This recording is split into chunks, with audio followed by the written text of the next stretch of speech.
You may not know who Titania McGrath is, and if you don't, you're definitely missing out on what I would describe as comedy gold. Titania McGrath is a parody Twitter account, or at least began life that way, by comedian Andrew Doyle, who wanted to satirize intersectionality and the inevitable consequences which such a worldview ends up arriving at. And so he recently published this thread, and I just thought it was worth going through because he's not wrong when he says, many people scoff at my progressive ideas and predictions, but eventually they always come true. So I thought I'd start compiling a list of every time I was ahead of the curve. And that's the trick with Titania McGrath as a parody and why she's worked so well. The trick is just to follow intersectional thought from its beginning premises through to its logical conclusions, and then state those conclusions as if they were a reasonable starting point, and ignore any other claims that are made, moral or practical or otherwise, along the way. And so this thread of predictions that have essentially come true is genuinely something that is just worth going over. So the first one, on December the 22nd, 2018, I called for biological sex to be removed from birth certificates. On the 17th of December 2020, the New England Journal of Medicine concurred. It's literally what has happened. As he put, we should remove biological sex from birth certificates altogether to prevent any more mistakes from being made, and they did it in order to avoid harm. They claimed it to order to avoid harm. So, okay, well, that's the first one. Very good. The next one. On the 1st of October 2019, I suggested that young women should be encouraged to travel alone in rural Pakistan. And on the 12th of October 2019, Forbes magazine concurred. Of course, the framing is different, but there's definitely an element of suspicion as to whether this is really the framing that's going on under the surface, in my opinion. Titania writes, white parents, if you really want to prove that you're not racist, you should send your teenage daughters on unaccompanied walking holidays in tribal regions of North Pakistan. And Forbes had published an article where they'd published it saying, why Pakistan should be on every solo female traveller's bucket list. Now, I don't want to sound like a pessimist, but I don't think that this should be something that's commonly promoted. But Forbes is promoting a vlogger called Eva Zubek, who had travelled there and stayed there for 10 months. And she says this, there is this idea that travelling solo as a woman in Pakistan is dangerous. But see, on the contrary, I've found that whenever I've travelled alone, people really went out of their way to help me, make me feel secure and comfortable without me ever asking for help. I think there's a cultural force at play here. Not many women travel solo in Pakistan. So one that does immediately becomes a kind of sister, and people are very conscious about making you feel welcome. There is definitely a sense of protectiveness towards women in general here, and while that isn't necessarily always a good thing, in the specific context of travel, it has always meant that I've always felt safe. Why are they so protective of solo traveling young women in Pakistan, though? Why is it that there's so much concern about a young woman traveling through the northern regions in particular of Pakistan that makes the other people around so protective? I mean, it's just not something that really happens in Europe. People aren't quite so protective of solo female travelers. What are the cultural forces at play in Pakistan that make it so that well-wishers and well-meaning people are like, oh God, she's wandering off on her own. Maybe we should go out of our way to help her.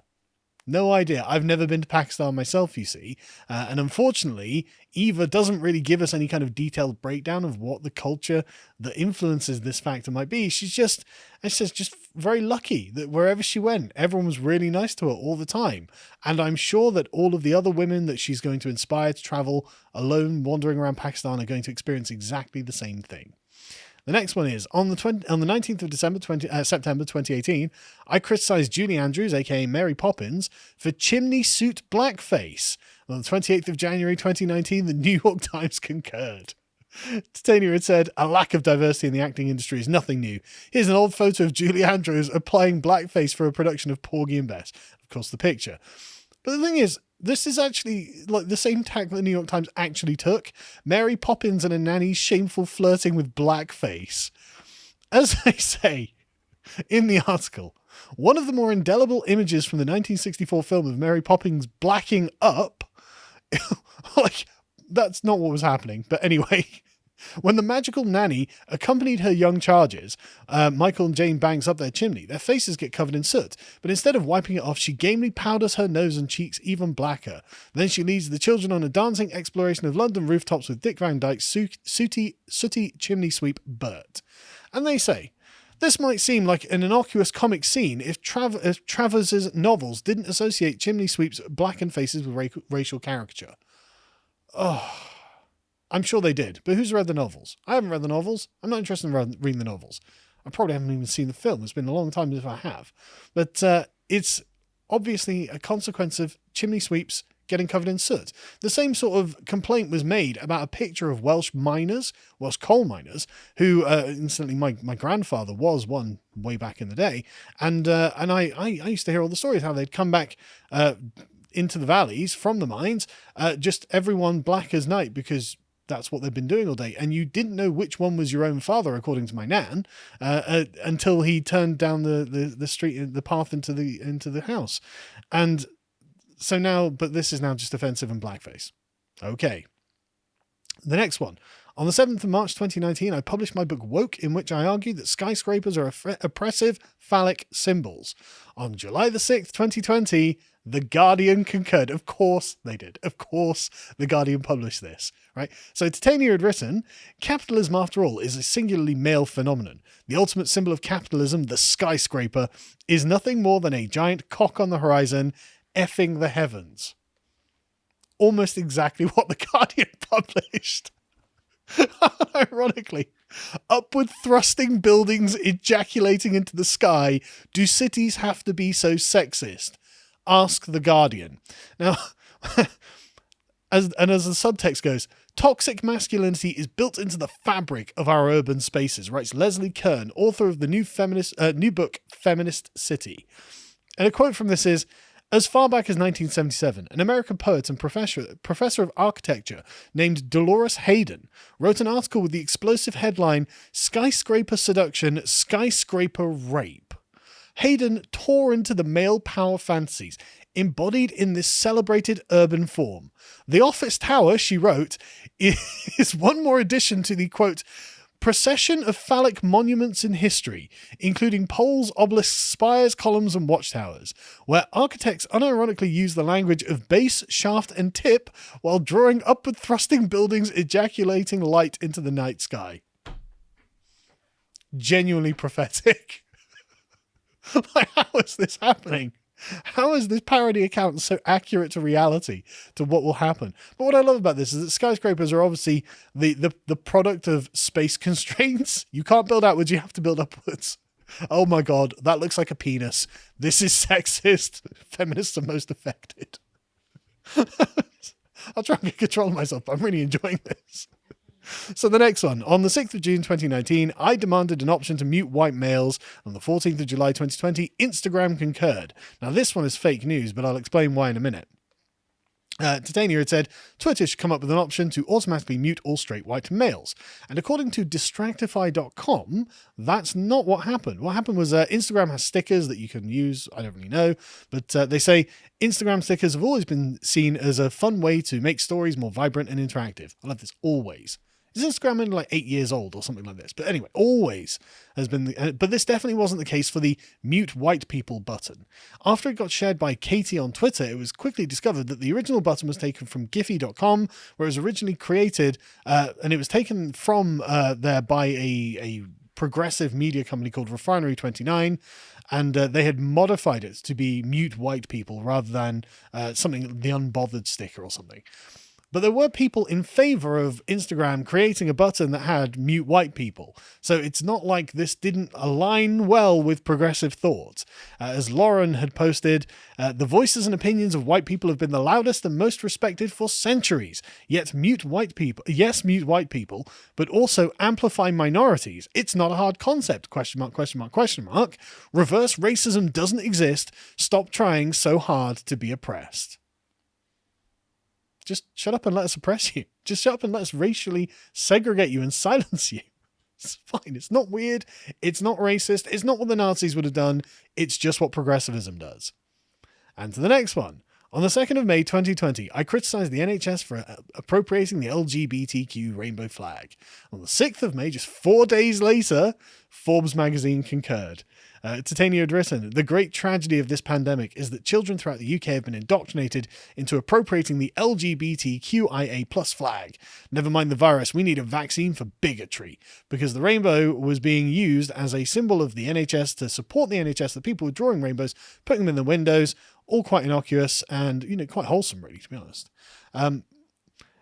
But as Forbes magazine pointed out, some of these, or quoting an activist here, some of these businesses that would refuse to hang a rainbow flag outside their business during Pride season. Oh no.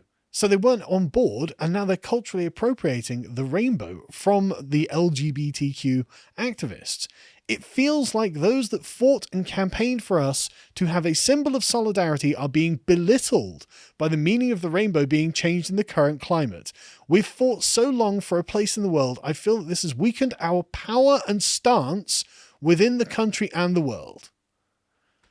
Yeah, it's basically like living under ISIS, isn't it? That's just come out and say it. But what I find interesting is, didn't you appropriate the rainbow from the Christians and the Jews who viewed it as a covenant between themselves and God? Just a question as we move on to the next one. On the 21st of December 2018, I wrote an article to endorse fighting with relatives during the holiday season. On the 28th of November 2019, The Nation concurred. So she posted, "Look out for my new article in today's edition of the Times," with a quote, "I will never forgive myself if I don't have a full-blown punch-up with my grandmother over Brexit on Christmas Day." And The Nation had posted, "This Thanksgiving, it's time to fight," in capital letters, fight, "with your relatives. You might not like conflict, but if you choose to break bread with Trump supporters and climate change deniers because you happen to be related to them, then conflict is required." Right, so, I mean, I guess I am going to have a fight with my gran, or I would have done if COVID hadn't come along and saved her. What kind of people encourage you to fight with your relatives? The kind of people who want to break up families, right? This is what they say in this article. Every holiday season, there is a flood of articles, features, and puff pieces telling you how to have a safe holiday dinner with your family. One that avoids hot-button political disagreements like, so are we going to impeach the criminal president or nah? It's like, okay, yeah. So you're starting from a neutral perspective there. This year, CNN made an entire flowchart to help people navigate politics over Thanksgiving.